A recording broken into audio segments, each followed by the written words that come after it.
नमस्कार, जय हिंद साथियों। आप सभी का स्वागत है RLG स्टडी यूट्यूब चैनल में।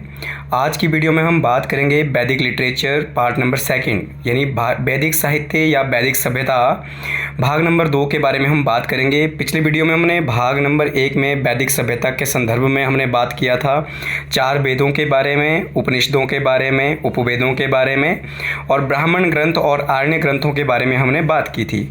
आज की वीडियो में हम बात करने वाले हैं वैदिक सभ्यता या फिर उत्तर वैदिक काल के बारे में। उत्तर के वैदिक काल में लिखे गए प्रमुख ग्रंथों के बारे में बात करेंगे और उत्तर वैदिक काल प्लस ऋग्वैदिक काल की जो सभ्यता थी उससे संदर्भित जो है हम इस वीडियो में बात करने वाले। ये जो वीडियो है ऑल कॉम्पिटिटिव एग्जाम के लिए काफ़ी ज़्यादा महत्वपूर्ण रहने वाला है। सो अगर आपने पार्ट नंबर 1 नहीं देखा है तो पहले आप पार्ट नंबर 1 जरूर देख लीजिएगा, तभी आपको पार्ट नंबर जो सेकंड है उसका जो है आपका इंपॉर्टेंट जो फैक्ट्स है वो पता चल पाएंगे कि किस तरीके से ऋग्वैदिक काल से लेके उत्तर वैदिक काल तक की जो सभ्यता है किस तरीके से अस्तित्व में थी भारत के अंदर। तो अगर हम बात करें उत्तर वैदिक काल की, तो उत्तर वैदिक जो काल है, जैसा कि मैंने पहले ही आपको बताया है कि जो उत्तर वैदिक काल है, उत्तर वैदिक काल की जो काल का जो टाइम पीरियड माना जाता है वो माना जाता है 1000 से लेके 600 ईसा पूर्व तक। ठीक है, 1000 से लेके 600 ईसा पूर्व तक उत्तर वैदिक काल, जबकि 1500 से लेके 1000 ईसा पूर्व तक क्या है आपका ऋग्वैदिक काल की जो है सभ्यता मानी जाती है। इस काल में जितने भी ग्रंथ लिखे गए लिखित साहित्यों को स्मृति कहा जाता है। तो मैंने पहले कहा था कि जो आपका आरंभिक वैदिक काल है या ऋग्वैदिक काल है उस काल में लिखे गए साहित्यों को आपके श्रुति कहा जाता है, जबकि उत्तर वैदिक काल में लिखे गए साहित्यों को स्मृति कहा जाता है। इसमें मुख्यतः पुराण हैं, महाकाव्य आते हैं, वेदांग आते हैं, षड्दर्शन आते हैं, सूत्र आते हैं, धर्मशास्त्र आदि ग्रंथों को आपका जो है रचित किया गया था, या इस काल में जो इन सभी ग्रंथों को लिखित रूप में संकलित किया गया था। तो इसी कारण से इसको स्मृति कहा जाता है। तो सबसे पहले हम इनमें बात कर रहे हैं वेदांगों की। तो वेदांग कितने टोटल दोस्तों? 6 कुल वेदांग कितने हैं? 6 है। ठीक है, जैसे पहला आपका शिक्षा है, ज्योतिष है, कल्प है, व्याकरण है, निरुक्त है और छंद है। तो इसमें से आपसे कईयों बार प्रश्न पूछ लिया जाता है कि शिक्षा जो है क्या है, तो वेदांग है। शिक्षा का जो संबंध था या शिक्षा का जो रिलेशन था वो किससे था? उच्चारण विधि से रिलेटेड था। ज्योतिष का संबंध नक्षत्र विद्या से और कल्प का संबंध था कर्मकांड या फिर धार्मिक रीति रिवाजों से रिलेटेड था। व्याकरण का जो संबंध था भाषा व्युत्पत्ति और आपका जो है निरुक्त जो है ये संबंधित था भाषा विज्ञान, और व्याकरण का संबंध किससे था? शब्द व्युत्पत्ति से, और निरुक्त का संबंध किससे था? भाषा विज्ञान से। और छंद था आपका संबंधित किससे? लय से, यानी लयमिंग या फिर आपकी धुन से। तो इस तरीके से आपके पास 6 जो वेदांग है वो दिए गए हैं जो उत्तर वैदिक काल में लिखे गए थे। तो इनके बारे में हमने जान लिया है कि कौन कौन से 6 वेदांग है और किन का संबंध किससे है। तो आई होप आपको ये कॉन्सेप्ट समझ आ गया होगा। अगर वीडियो पसंद आए तो चैनल को लाइक कर लीजिएगा, सब्सक्राइब जरूर कर लीजिएगा और वीडियो को शेयर जरूर कर लीजिएगा, और अपने जो कोई भी डाउट्स है उसको कमेंट बॉक्स में जरूर कर लीजिएगा। वीडियो कैसी लगी है इस संदर्भ में भी आप कमेंट में क्या है कमेंट करके बताइएगा। अगर अच्छी लगी है तो भी बताइएगा, नहीं लगी है तो भी बताइएगा। इसी के साथ आगे अगर हम बात करें सूत्र की, यानी जो सूत्राज है वो आपके टोटल कितने हैं? 3। यानी वेदों को सरल और साधारण बनाने के लिए यहाँ पर सूत्रों की रचना की गई थी। तो सूत्र कितने हैं दोस्तों उत्तर वैदिक काल में जिनको लिखा गया था? तो 4 है। स्रोत सूत्र है, गृह सूत्र है, शुल्लभ सूत्र है और धर्म सूत्र है। टोटल जो सूत्र है वो कितने हैं? 4 है। कितने दोस्तों? 4 है। ठीक है, 3 नहीं बल्कि कितने हैं? 4 है। इनमें सबसे पहले सूत्र की बात करें तो पहला है स्रोत सूत्र।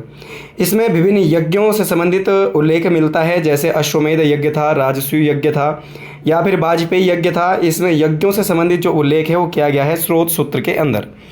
इसी के बाद दूसरी अगर बात करें तो दूसरा है गृह सूत्र। तो गृह सूत्र में हमें अंतिम संस्कार से लेके जितने भी अंतिम संस्कार से लेके सभी आपके जो है घरेलू कर्मकांडों का उल्लेख मिलता है। यानी गृहस्थी का जीवन व्यतीत करते हुए जितने भी कर्मकांड किए जाते हैं और जितने अंतिम संस्कार से लेके यानी जन्म से लेकर मृत्यु तक जितने भी संस्कार होते हैं उन सभी गृहस्थी जीवन व्यतीत करते हुए सभी कर्मकांडों का उल्लेख कहाँ मिलता है? गृह सूत्र में मिलता है।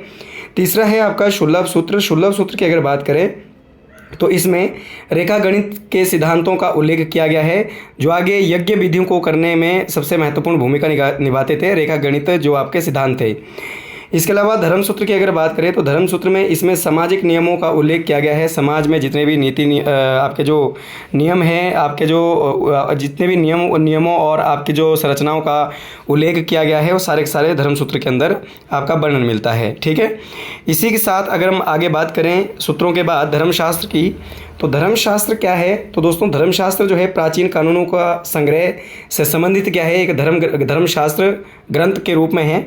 मतलब जिसमें प्राचीन काल के जितने भी कानून थे, नीति थी, नियम थे, उनसे संबंधित जो ग्रंथ है उन्हें धर्मशास्त्र कहा जाता है। ठीक है, प्राचीन काल में कानूनों का संग्रह को हम क्या कहते हैं? धर्मशास्त्र कहते हैं।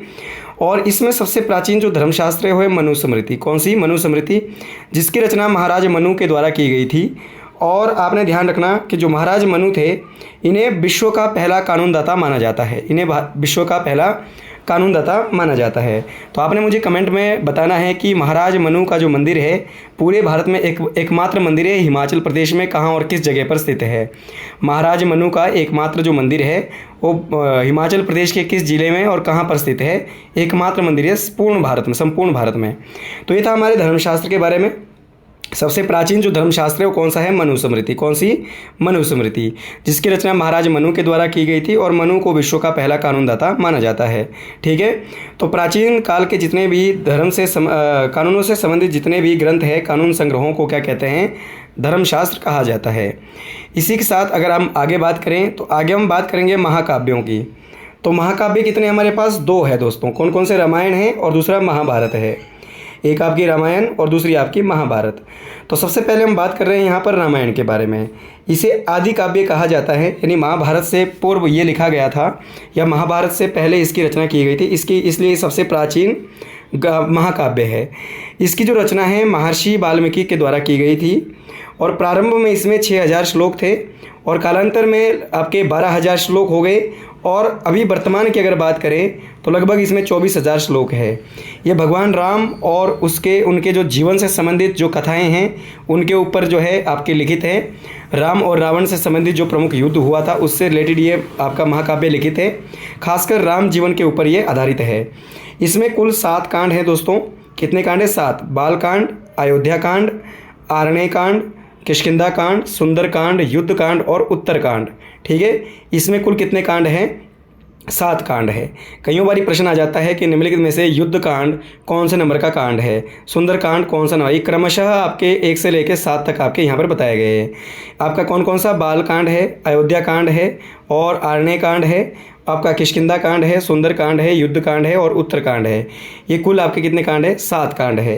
राम कथा पर आधारित ग्रंथों का अनुवाद की अगर हम बात करें, राम कथा पर आधारित ग्रंथों का जो अनुवाद है सबसे पहले भारत के बाहर किस देश में किया गया दोस्तों? चीन में किया गया। ठीक है, भारत के बाहर कौन सा ऐसा देश है जिसने राम पर आधारित ग्रंथों का अपनी भाषाओं में अनुवाद किया? तो वो है चीन। कौन सा है दोस्तों? चीन है। ठीक है, तो ये हमने बात किया किसके बारे में? रामायण के बारे में। तो रामायण हमारा दूसरा सबसे बड़ा महाकाव्य है और ये सबसे प्राचीन महाकाव्यों में से एक है। ठीक है, हिंदू धर्म का सबसे प्राचीन महाकाव्य जो है वो कौन सा है? रामायण। और दूसरा सबसे बड़ा महाकाव्य कौन सा? वो भी आपका रामायण। ठीक है, तो इसी के साथ आगे अगर बात करें महाभारत की, पहला सबसे बड़ा महाकाव्य महाभारत। तो महाभारत की अगर बात करें, ये सबसे बड़ा महाकाव्य है। इसकी रचना महर्षि वेदव्यास ने की थी और इसमें मूलतः 8800 श्लोक थे। यानी जो वेदव्यास द्वारा जो रचित जो महाभारत थी, लिखित जो महाभारत थी, उसमें पहले 8800 श्लोक थे। तब इसे जय संहिता के नाम से जाना जाता था। तब इसे क्या कहते थे दोस्तों? जय संहिता कहा जाता था। और इसमें श्लोकों की संख्या जब 24000 हो गई तब इसका नाम जो है भरत वंश के कथा के होने के कारण, जो भरत के जो वंशज थे, भरत के वंशजों की कथा होने के कारण जो है इसका नाम क्या पड़ा? भारत पड़ा। ठीक है, तो जब इसमें 24000 श्लोक हो गए थे तब ये जो प्रमुख जो भारत का जो प्रमुख राजा था भरत, उसके वंशजों की कहानी होने के कारण इसका जो नाम है भारत पड़ा। और अतः कालांतर में वर्तमान समय में इसमें 1 लाख से अधिक श्लोक हो गए हैं, तो इसी कारण से ये महाभारत कहलाया। तो ये ध्यान रखना, पहले इसका नाम जय संहिता था, फिर इसका नाम भारत पड़ा और इसके बाद इसका नाम पहले जय संहिता था, फिर भारत इसका नाम पड़ा और अभी इसका नाम महाभारत है। तो इस तरीके से यहाँ पर इसके अलग अलग नाम पूछे जा सकते हैं। इसमें प्रथम जो आपका इसका जो पहला जो उल्लेख है, उलझे नहीं बल्कि उल्लेख, पहला जो इसका साक्ष्य यानी पहला जो प्रमाण है अश्वलायन ग्रह सूत्र में मिलता है। तो ध्यान रखना, प्रश्न पूछा जाता है कि महाभारत का पहला जो प्रमाण है किस एक ग्रंथ में मिलता है, तो अश्वलायन जो आपका गृह सूत्र है उसमें आपका इसका पहला उदाहरण मिलता है। इसमें कुल 18 पर्व है। कुल कितने पर्व है दोस्तों? 18 पर्व है। और श्रीमद् भागवत गीता जो है वो भी इसी का ही एक पर्व है। और भीष्म जो पर्व है महाभारत का, जो 18 में से जो भीष्म पर्व है और ये 6ठे नंबर का पर्व है। ध्यान रखना, महाभारत का जो 6ठा पर्व है वो कौन सा है दोस्तों? वो है भीष्म पर्व। और इसी पर्व में श्रीमद् भागवत गीता का जो है वो आपका क्या है, उल्लेख किया गया है। यानी श्रीमद् भागवत गीता जो भगवान कृष्ण के द्वारा अर्जुन को कुरुक्षेत्र के युद्ध में प्रदान की गई थी, तो वही आपकी जो श्रीमद् भागवत गीता जो अपना का पुराण भी है और सबसे प्रमुख जो आपकी धार्मिक पुस्तक है हिंदू धर्म की श्रीमद् भागवत गीता है, वो इसी महापर्व का, इसी जो पर्व का भाग है। तो ध्यान रखना, श्रीमद् भागवत जो गीता है वो महाभारत का ही एक क्या है, हिस्सा है। तो ये था आपका महाभारत के बारे में, ठीक है। तो इसके अलावा अगर हम बात करें इसमें आगे पुराणों की, तो कुल पुराण कितने हमारे पास? 18 पुराण हैं दोस्तों। कितने पुराण हैं? 18 पुराण हैं हमारे पास, ठीक है। और 18 पुराणों में अगर हम बात करें तो इसमें किस चीज़ का उल्लेख किया गया है? इसमें भारतीय इतिहास का क्रमबद्ध वर्णन किया गया है। यानी भारत का जो इतिहास है, चाहे वो लगभग गुप्त काल तक का इतिहास, लगभग गुप्त काल तक का जो इतिहास है, इसमें क्रमबद्ध से उसका उल्लेख किया गया है। इसके रचयिता और संकलनकर्ता जो थे लोमहर्ष और उसके पुत्र उग्रश्रवा को माना जाता है, ठीक है। तो आपने ध्यान रखना, पुराणों के जो संकलनकर्ता थे या रचयिता जो माने जाते हैं लोमहर्ष ऋषि और उनके जो पुत्र थे उग्रश्रवा को इसका संकलनकर्ता माना जाता है। तो ये बात भी आपने ध्यान रख लेनी है।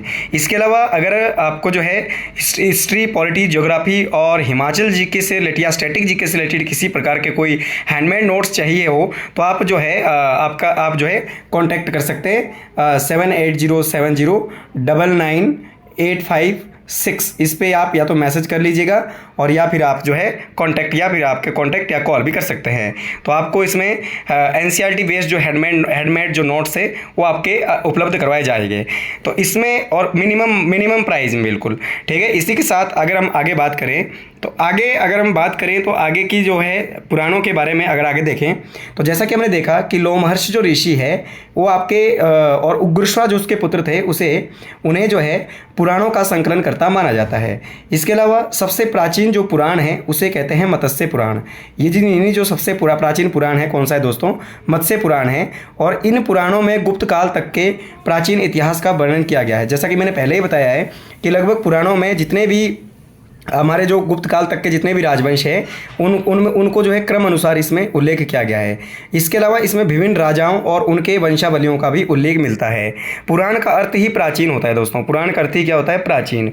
यानी प्राचीन काल में जितने भी राजवंश और उनसे संबंधित जो राजाओं का यहाँ पर उल्लेख किया गया है, प्लस उनकी वंशावलियों का यहाँ पर उल्लेख किया गया है। तो आपने मुझे कमेंट बॉक्स में बताना है कि कांगड़ा के राजाओं की जो वंशावली है वो सबसे पहले किसने तैयार की थी, ठीक है। कांगड़ा के जो राजा थे उनकी जो वंशावली है सबसे पहले किसने तैयार की थी। इसके अलावा अगर हम आगे बात करें ऋग्वैदिक सभ्यता की, तो ऋग्वैदिक जो सभ्यता है उस सभ्यता के लोग कैसे थे, किस तरीके से जीवन यापन करते थे, उसके बारे में हम बात करने वाले हैं। तो ऋग्वैदिक सभ्यता 1500 से लेकर 1000 ईसा पूर्व तक जो है रही। तो सबसे पहले ऋग्वैदिक सभ्यता को आर्य सभ्यता भी कहा जाता है। ऋग्वैदिक सभ्यता को आर्य सभ्यता भी कहा जाता है। ऋग्वेद में आर्यों के आगमन का उल्लेख किया गया है कि आर्य किस तरीके से भारत आए थे और आर्य ऋषि मुनियों के द्वारा ही वेदों का जो है संकलन किया गया था। ऋग्वेद का जो है उसका जो है आपका उसको जो है लिखित रूप में किया गया था। तो मैक्स मूलर जो थे एक इतिहासकार थे, उन्होंने आर्यों का जो निवास है वो मध्य एशिया बताया है कि मध्य एशिया के रहने वाले थे आर्य और मध्य एशिया से ही चलकर वो क्या है भारत में आए थे। तो ऋग्वेदिक आपका जो काल है उसमें दशराज्य का युद्ध का उल्लेख मिलता है। दशराज्य युद्ध जिसका जो वर्णन है वो आपका ऋग्वेद में किया गया है। दशराज्य युद्ध का जो पुरुषनी नदी यानी रावी नदी के किनारे हुआ था। अब ये युद्ध किसके बीच में हुआ था? एक तरफ से आर्य शासक सूरदास था और दूसरी तरफ से आपके जो भारत वंश के जो राजा थे 10 अनार्य राजा थे, उनके मध्य में युद्ध हुआ था। और इसमें राजा जो सूरदास था, इस युद्ध में आपके जो आर्य राजा सूरदास था उसकी विजय हो जाती है और 10 अनार्य राजा हार जाते हैं। तो इसके अलावा जो ऋग्वेदिक काल की अगर सबसे महत्वपूर्ण नदी की अगर बात करें तो सबसे महत्वपूर्ण नदी थी दोस्तों सिंधु। तो जो और सबसे जो पवित्र नदी थी वो थी सरस्वती। तो ध्यान रखना, ऋग्वेदिक काल की सबसे प्रसिद्ध जो नदी थी वो थी सिंधु नदी, और सबसे जो पवित्र नदी थी वो थी सरस्वती, जिसे नदी तमा के नाम से जाना गया है। इसके अलावा ऋग्वेदिक काल के समाज जो था, ऋग्वेदिक काल का जो समाज था वो कबीलाई या ग्रामीण समाज था। इसमें पशुपालन, कृषि और इनका जो है मुख्य आय का साधन था। कृषि और पशुपालन इस काल का प्रमुख जो है आय का साधन रहा। इसके अलावा अगर हम बात करें तो आर्यों ने सबसे पहले रथों का प्रयोग किया था, यानी आपका रथों के माध्यम से अपने आवागमन के जो साधन हैं उसके रूप में इसका प्रयोग किया था, रथों को। और इसके अलावा जो ऋग्वेद था, ऋग्वेद के अंदर 21 नदियों का उल्लेख किया गया है दोस्तों। कितने नदियों का? 21 नदियों का उल्लेख किया गया है, जबकि सबसे ज़्यादा बार जो प्रयोग किया गया है वो किया गया है सिंधु नदी का उल्लेख, और उसके बाद आपका सबसे पवित्र जो नदी है वो सरस्वती को माना गया है। गंगा नदी का जो प्रयोग है लगभग गंगा नदी का जो उल्लेख है लगभग 2 से 3 बार किया गया है। और आर्यों की सबसे प्राचीन जो संस्था थी वो विदत, इसका उल्लेख भी ऋग्वेद में किया गया है। और श्रेष्ठ लोगों की संस्था को यहाँ पर समिति कहा गया है। तो आपने ध्यान रखना कि ऋग्वेद में जो प्राचीन संस्था थी वो थी आपकी विदत, और सबसे जो श्रेष्ठ लोगों की जो समिति संस्था होती थी उसे समिति कहा जाता था। ऋग्वेद काल में पुलिस को उग्र कहा जाता था और गुप्तचरों को स्पर्श कहा जाता था। ठीक है, तो ये भी आपने बात ध्यान रख लेना, गुप्तचरों को स्पर्श कहते थे, स्पर्श नहीं बल्कि स्पर्श। और आपका जो है पुलिस को क्या कहते थे? उग्र कहते थे। तंबाकू का ऋग्वेदिक काल में किसी प्रकार का कोई उल्लेख नहीं किया गया है। और इस काल की अगर बात करें धार्मिक जीवन के बारे में, तो धार्मिक जीवन के संदर्भ में इंद्र को ऋग्वेदिक काल में सबसे प्रमुख स्थान था। यानी इंद्र का जो उल्लेख है, इंद्र जो है ऋग्वेदिक काल का प्रमुख देवता था, और इसका जो उल्लेख है ऋग्वेद में लगभग 250 बार किया गया है। यानी 250 जो मंत्र है ऋग्वेद के वो इंद्र देवता को समर्पित किए गए हैं। तो ये हमने बात करा ऋग्वेदिक काल के जो है आपके जो है धार्मिक और सामाजिक जीवन के बारे में। इसके अलावा अगर हम आगे बात करें, ऋग्वेदिक काल में पर्दा प्रथा का प्रचलन नहीं था। ऋग्वेद में पर्दा प्रथा का प्रचलन नहीं था। इसके अलावा स्त्रियों की दशा की अगर बात करें तो स्त्रियों की जो दशा थी वो अच्छी थी बिल्कुल, क्योंकि ऋग्वेद की ऋचाओं को लिखने में कुछ महिलाओं के द्वारा भी योगदान दिया गया था, प्रशासन कार्य में भाग लेती थी। इसके अलावा जो जैसे लेपा मुद्रा थी आपकी, जो बहुत सारी जो महिला शची थी, ठीक है, तो इस तरीके से जो महिलाओं ने भी ऋग्वेद की ऋचाओं को लिखने में महत्वपूर्ण योगदान दिया था। तो इस काल में जो महिलाओं की स्थिति काफ़ी अच्छी थी। सती प्रथा का कोई प्रचलन नहीं किया गया है, जाति प्रथा का कोई उल्लेख इस काल में नहीं मिलता। न्योग प्रथा का प्रचलन बिल्कुल था। न्योग प्रथा यानी किसी महिला का यदि पति मर जाता था तो उसके अलावा उस अपने पति के भाई से वो विवाह कर सकती थी। दास प्रथा का यहाँ पर प्रचलन नहीं था। इसके अलावा गाय को सबसे उत्तम धन ऋग्वेदिक काल में माना गया है, और अधिकतर युद्ध जो है गायों को लेकर किए जाते थे। और गायों को अघन्या शब्द जो है नाम आपका ऋग्वेद में दिया गया है। अघन्या का मतलब होता है ना मारने योग्य, यानी जिसकी हत्या नहीं की जा सकती या जिसकी हत्या करना मना है। अघन्या शब्द जो है गाय को यहाँ पर कहा गया है। वैदिक लोगों के द्वारा तांबे का जो प्रयोग है सबसे ज़्यादा प्रयोग किया जाता था तांबा। ठीक है, वैदिक सभ्यता के लोगों द्वारा सबसे प्रयोग में लाई जाने वाली जो धातु थी वो थी तांबा। ठीक है, और वैसे भी तांबा जो है मनुष्य के द्वारा पहली बार जो प्रयोग में लाई जाने वाली धातु वो भी तांबा ही थी। और ऋग्वेदिक काल के लोगों के द्वारा भी प्रयोग में लाई जाने वाली जो धातु थी वो तांबा ही थी। ठीक है, इसके बाद अगर उत्तर वैदिक काल की बात करें तो अगर उत्तर वैदिक काल में हम देखें 1000 से लेकर 600 ईसा पूर्व तक के बीच की जो सभ्यता थी, तो इस काल में सबसे पहले लोहे का प्रयोग इसी काल में सबसे पहली बार हुआ। जैसा दोस्तों हमने अभी बात करा कि तांबे का जो प्रयोग है वो ऋग्वेदिक काल में किया गया था, जबकि जो लोहे का प्रयोग है, लोह जो आपका लोह युगीन सभ्यता जो है वो आपकी किसे कहा जाता है? उत्तर वैदिक सभ्यता को कहा जाता है। और लोहे को इसमें श्याम अयस या कृष्ण अयस का नाम दिया गया है, किसको? लोहे को।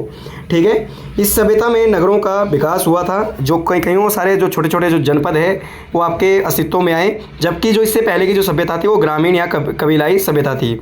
महिलाओं की स्थिति यहाँ दिन प्रतिदिन जो है आपके दयनीय होती गई।